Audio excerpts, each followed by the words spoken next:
என் தாய், தந்தை, சகோதரன் சகலமும் நீயே. என் பிரார்த்தனையேற்று எமக்கு அருள் புரிவாய் சாய்பாபா. எம்மை ஆளும் தெய்வமே நீதான் சாயி. ஓம் சாய்ராம்.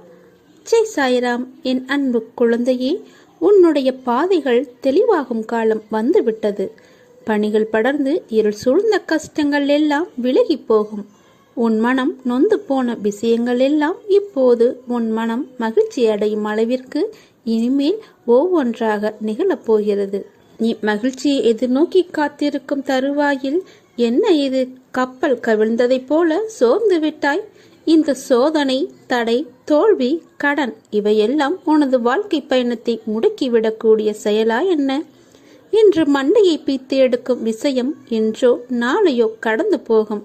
நாளை வேறொரு விஷயத்தில் நீ கவனம் செலுத்துவாய். இயல்பான நிகழ்வை பெரிதாக எடுத்துக்கொண்டு இப்படி உட்கார்ந்திருப்பது உனக்கு நல்லதல்ல. அது மிகவும் தவறு. நடக்கப் போகிற நிகழ்வுகளுக்காக உன்னை நீ தயார்படுத்திக் கொள்வதே புத்திசாலித்தனம். எழுந்திரு. அப்பா நான் இருக்கிறேன் உன்னை கரை சேர்க்க. உன் மனதை என்னிடம் கொடுத்து விட்டாய். பிறகு ஏன் அடுத்தவரிடம் நீ எதிர்பார்க்கிறாய்? அப்படி செய்வதால் உனக்கு மன கஷ்டம் மட்டுமே மிஞ்சும். உனக்கு தேவையானதை நானே செய்து தருகிறேன். நடப்பது எல்லாம் உன் நன்மைக்காகவே. உன் மனதில் ஓடும் எண்ணங்கள், கனவுகள், ஆசைகள் அனைத்தையும் நான் அறிவேன். நீ எண்ணிய நாட்களுக்குள்ளாகவே அதை நான் நிறைவேற்றியும் தருவேன். கவலைப்படாதே. இன்ப நிலை நீங்கி துன்ப சுமையை சுமக்கிறாயே, அனுபவிக்க இன்னும் என்ன இருக்கிறது என்ற அளவில் துன்பத்தின் எல்லை வரை சென்றுவிட்டு வெறுமையாய் நின்று என் முகத்தை உற்று பார்க்கும் உன்னை நான் கண்டு கொள்ளவில்லை என்று மட்டும் நினைக்காதே. உன்னை கரிசனத்தோடு தான் கவனித்துக் கொண்டிருக்கிறேன். உனது இழப்புகளை திருப்பி பார்த்தால் எனது மனம் கூட நடுங்கத்தான் செய்கிறது. ஒவ்வொரு முறையும் உன்னை தைரியப்படுத்திக் கொண்டு வருகிறேன் என்பதை நினைவுபடுத்திக்கொள். இன்னும் நீ கடந்து போக வேண்டிய தூரம் கொஞ்சம் இருக்கிறது. அதுவரை எல்லையற்ற பொறுமையோடு, தீவிர நம்பிக்கையோடு, உனது சுமையின் கணம் தெரியாமல் இருப்பதற்காக எனது நாமத்தை உச்சரித்தபடி நீ இருக்க வேண்டும். எனது சத்தத்தை உணர்வுள்ள நீ கவனித்து கேட்டுப்பார். அந்த உணர்வு உனக்கு எப்படி இருக்கிறது என்று நீ அதன்படி நடந்து கொள். அப்போது உனக்கு ஆறுதல் கிடைக்கும். எதற்காகவும் கவலைப்படாதே. நான் கூடவே இருக்கிறேன். எது வந்தாலும் நான் உனக்கு அருள் செய்ய காத்திருக்கிறேன். பாபா உனக்கு நிச்சயம் தரிசனம் தருவார். பாபாவை நேருக்கு நேராக தரிசனம் செய்தவர் சிலரே. காட்சியாக தரிசனம் பெற்றவர் பலர். வேறு உருவத்திலும் மாறுவேஷத்திலும் அற்புத தரிசனம் பெற்றவர் அநேகர். நம்பிக்கை இல்லாதவர்களுக்கு அவர் தெரிவதில்லை. நம்பிக்கை உள்ளவர்களுக்கு அவர் எங்கிருந்தாலும் தரிசனம் தருவார். மக்களுடைய மனசாய்வு எப்படியோ அப்படியே நேரிடை அனுபவம் அவரிடம் ஏற்படுகிறது. அவர் உனக்கு காட்சி தந்து ஒரு வரம் ஒன்றை அருளப் போகிறார். நீ எதிர்பார்த்த அளவுக்கு உன் வீட்டில் சுப காரியங்கள் நடக்கும். உன் கவலையை தீர்ப்பேன். என்னை நம்பு. என்னை பார்த்து கொண்டிருக்கும் உன் கண்களையும், என் பெயரையே உச்சரித்து கொண்டிருக்கும் உன் உதடுகளையும், என்னையே சுவாசமாக்கி உள்ளிழுத்து வெளிவிடும் உன் மூக்கினையும், என் நாமத்தையே சு என கூறும் உன் நாக்கினையும், என் பெயரை கேட்டதும் சிலிர்த்து உருகும் செடிகளையும் நான் ஆசிர்வதிக்கிறேன். என் அப்பா எனக்கு எல்லாம் தருவார். என் தந்தை என்னை பார்த்து கொள்வார் என்று மனதில் நினைத்து உருகி நிற்கும் உன்னை பார்க்கும்போது என் அடிவயிறு கலங்குகிறது. உன் உள்ளத்தில் கொட்டி கிடக்கும் பிரச்சனைகளை எல்லாம் எண்ணி பார்த்தால் அவை இந்த உலகத்தை விட அல்லவா பெரிதாக இருக்கிறது. உன்னை புரிந்து கொள்ளாதவர்கள் மத்தியில் அவர்களுக்காக உன்னை கரைத்து கொண்டு வாழ்க்கையை நடத்துகிற உன்னை நினைத்துதான் நான் பெருமிதப்படுகிறேன். நாள்தோறும் சிக்கல்கள், குடும்பத்தில் பிரச்சனை, நிராகரிப்பு, வேலைபளு, மன உளைச்சல் என நீ படும் அவஸ்தைகளை பார்க்காத இவர்கள் உன் மீது பொறாமைப்படுகிறார்களே. எப்போதும் உன் விருப்பம் போல் செய் அப்பா என சொல்லி என் மீது உன் பாரத்தை போடு. நீ உருகுவதை பார்த்து நான் மெழுகை விட மேலாக உருகி கொண்டிருக்கிறேன். என் கண்களிலிருந்து ஆராய் பெருகும் சூடான நீரினால் உன் கரும வினைகளை கழுவி கொண்டிருக்கிறேன். அவர்களை பற்றியெல்லாம் கவலைப்படாதே. உன்னிடம் கை நீட்டி வாங்கும் அளவுக்கு உன்னை நான் வைத்திருப்பேனே தவிர நீ அவர்கள் வீட்டு வாசலில் நிற்குமாறு வைத்திருக்க மாட்டேன். உன்னை தேடி அவர்களை நான் வர வைக்கிறேன். கவலையற்று இரு, சந்தோஷமாக இரு. உன்னை யாராவது அவமானப்படுத்தினால் மனதில் போட்டு குழப்பிக்கொள்ளாதே. நீ தூக்கி எறியப்படும்போது இறைவன் உன்னை தூக்கி விடுகிறான் என்பதை நீ மறந்து விடாதே. கஷ்டங்கள் ஏன் வருகின்றன, துக்கம் ஏன் ஏற்படுகிறது என்று நீ அடிக்கடி நினைத்து கொள்கிறாய். இறைவன் என்று ஒருவர் இருந்தால் நமக்கு இந்த கஷ்டங்களும் துக்கங்களும் இல்லையே என்று பாவம் நீ நினைக்கிறாய். அந்த விஷயத்தை அப்படியே வை. சிறுவனுக்கு தாய் நடக்க கற்றுக் கொடுக்கிறாள். நடப்பது எனக்கு வந்து விட்டது என்று கருதி சிறுவன் தானே நடந்து விழுந்து விடுகிறான். சாதனையில் இருக்கும் போதே சாதித்து விட்டேன் என்று நினைத்தால் தாய் என்ன செய்ய முடியும்? உனக்கு துக்கம் ஏன் ஏற்படுகிறதோ, எது இதமான மார்க்கமோ அதை நான் சொன்னேன். நடைமுறையில் கடைபிடிக்காமலேயே தெரிந்து கொண்டு விட்டேன் என்று நினைத்தால் நான் என்ன செய்ய முடியும்? நடக்க கற்றுக் கொடுத்த தாயை மறக்காதே. தாய் சொல்லிய மார்க்கத்தை கைவிடாதே. அப்போது நீ விழமாட்டாய். அவ்விதமாகவே நான் சொல்லியவற்றை கடைபிடி. சதா காலமும் என்னை நினை. நான் நடத்துகிறேன் என்று திடமாக நம்பு. எனக்கு நானாகவே செய்கிறேன் என்ற பாவத்தை வரவிடாதே. நான் துணையாக இருப்பேன். உனது மார்க்கத்தை எளிதாக்குகிறேன். நீ நடக்கும் பாதையில் முட்கள் இருந்தால் நானே முன்பாகவே சென்று கலைத்து விடுகிறேன். நான் உன் கூடவே வந்து கொண்டிருப்பதை நீ மறந்தால் நான் என்ன செய்ய முடியும்? பாபா என்னுடையவர் என்று நீ நினைக்க வேண்டும். நீ என்னுடையவன் என்று நான் கருதுவேன். சுடர்விடும் தீபத்தை பார்க்காமல் இருளாக இருக்கிறது என்றால் நான் என்ன செய்ய முடியும்? என் வார்த்தைகள் மீது நம்பிக்கை வை. நீ சந்தேகத்தால் காலத்தை வீணாக்காதே. எறும்பு ஒரு மலையை சுமக்க முடியாது, மேலே தூக்கவும் முடியாது. ஆனால் மலையின் மேல் எறும்பினால் ஏற இயலும். காரணம் என்னவென்றால் அதற்கு அந்த விசுவாசம் இருக்கிறது. அந்த விசுவாசத்தின் காரணமாக அந்த வேலையை செய்ய முடிகிறது. என் நாம உச்சரிப்பால் அப்படிப்பட்ட நம்பிக்கையை நீ வைத்தால் உன்னை நான் ஆன்மீக மலைச்சிகரத்தின் ஒற்றையில் உன்னை உட்கார வைக்கிறேன். பாதையில் நீர் ஊற்றினால் கிளைகள் துளிர் விடுகிறது. வேதங்களுக்கும் சாஸ்திரங்களுக்கும் ஏதோ சக்தியின் நாமமே நாமம் என்றால் சொரூபத்தை ஒருமித்த உச்சரிப்பின் மூலம் உண்மையை கிரகித்தவளே, என் நாமத்தை உச்சரிப்பதால் வேறு சிந்தனைகள் உனக்கு தோன்றாது. அனர்த்தமான துன்பங்கள் வராது. உலகம் உனக்கு விஷத்தை தந்தாலும் அதை ஜீரணித்து வெல்லும் சக்தியை நான் உனக்கு தந்திருக்கிறேன். முடிந்து போனதை நினைத்து வருந்தவும் வேண்டாம். வரப்போவதை நினைத்து நீ கவலைப்படவும் வேண்டாம். நடப்பவை அனைத்தும் உன்னை பலப்படுத்தவே என்று உனக்கு நன்றாக தெரியும். என் மீது நம்பிக்கை வை. உனக்கு வருகிற சோதனைகள் எல்லாமே உன்னை சாதிக்க வைக்கவே என்று நினைத்துக்கொள். சோதனையில் நீ சோர்ந்து போகாதே. மன வலிமையோடு எதிர்கொள். நான் இருப்பேன் உன் நிழலாக. உன்னை வழிநடத்த உன் கூடவே வருவேன். நான் கொடுப்பதெல்லாம் நன்மைக்கே என்று நினைத்து நான் கொடுப்பதை பக்தி சிரத்தையோடும் அடக்கத்தோடும் நீங்கள் வாங்கிக் கொள்ள வேண்டும். விதி உன்னை வீழ்த்த நினைத்தாலும் சரி, கவலைப்படாதே. நான் உன்னை ஜெயிக்க வைப்பேன். நீ ஜெயிக்கும் வரை உன் அருகிலேயே இருப்பேன். ஏதாவது ஒரு ரூபத்தில். உன்னுடைய பாதைகள் தெளிவாகும் காலம் வந்துவிட்டது. பனிகள் படர்ந்து இருள் சூழ்ந்த கஷ்டங்கள் எல்லாம் விலகி போகும். உன் மனம் நொந்து போன விஷயங்கள் எல்லாம் இப்போது உன் மனம் மகிழ்ச்சி அடையும் அளவிற்கு இனிமேல் நிகழும். எதற்காகவும் நீ பயப்பட தேவையில்லை. உங்கள் வாழ்க்கையின் கடினமான நேரத்தில் நான் அமைதியாக இருக்கிறேன். ஆனால் நான் உன்னை விட்டு விட்டேன் என்று அர்த்தமில்லை. ஒவ்வொரு நொடியும் உன்னை பாபா பார்த்து கொண்டு தான் இருக்கிறேன். உங்கள் பாபா எப்போதும் உங்களுடனேயே இருப்பார், இருந்து கொண்டே இருப்பார். உன் பிரச்சனைகளை நினைத்து நினைத்து உன் வாழ்நாளில் இருக்கும் நிம்மதியை இழந்து நீ தவிக்கிறாய். உன் மனதை ரணப்படுத்தி கொண்டு எரிச்சல் பட்டு வாழ்க்கையை ரணமாக்கி வைத்துள்ளாய். அதை எப்படி சரி செய்வது என்று தெரியாமல் இருண்ட காட்டில் நுழைந்தது போல் திக்கிட்டு இருக்கிறாய். இதனால் வாழும் வாழ்க்கையே நரகமாக தோன்றுகிறது. ஒரு விஷயம் பிடிக்கவில்லை என்றால் அதை விட்டுவிடு. விரும்பாமல் ஏற்றுக்கொள்வது உனக்கு நீயே செய்யும் அநியாயம். உனக்கு நீயே வேஷம் போடுகிறாய் என்று அர்த்தம். உனக்கு அது நிம்மதியும் தராது. மற்றவர்களுக்கும் நிம்மதி இல்லாத சூழலை உருவாக்கும். அதை விட்டு நீ நகன்று விடுவதுதான் உனக்கு சிறந்தது. அமைதியாக போவது தவறில்லை. நம்பிக்கையோடு பொறுமையோடு நீ எடுத்து வைக்கும் ஒவ்வொரு அடியும் நிச்சயம் வெற்றிப்படியாக இருக்கும் என்பதை என் மேல் நம்பிக்கை வைத்து நீ காத்திரு. நிச்சயம் வெற்றி கிட்டும். நீ அமைதியாக ஏறு. நீ பொறுமையை கடைபிடி.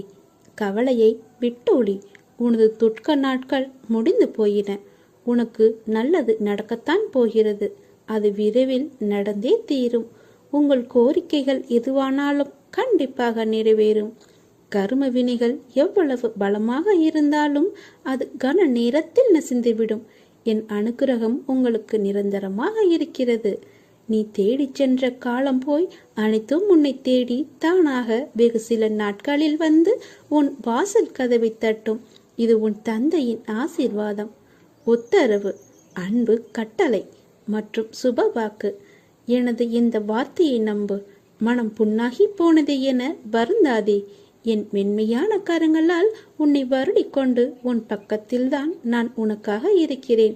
நீ உனக்கு வேண்டியதை மகிழ்ச்சியுடன் பெற்றுக்கொண்டு ஆவலுடன் என்னை பார்க்க வரும் நாளை நானும் ஆவலுடன் எதிர்பார்த்து காத்து கொண்டிருக்கிறேன். சீக்கிரம் நல்ல செய்தியை என் செவிக்குளிர கேட்கப் போகிறேன். விரைந்து வா. உன் வாயால் எனக்கு நன்றி கூறப் போகிறாய்.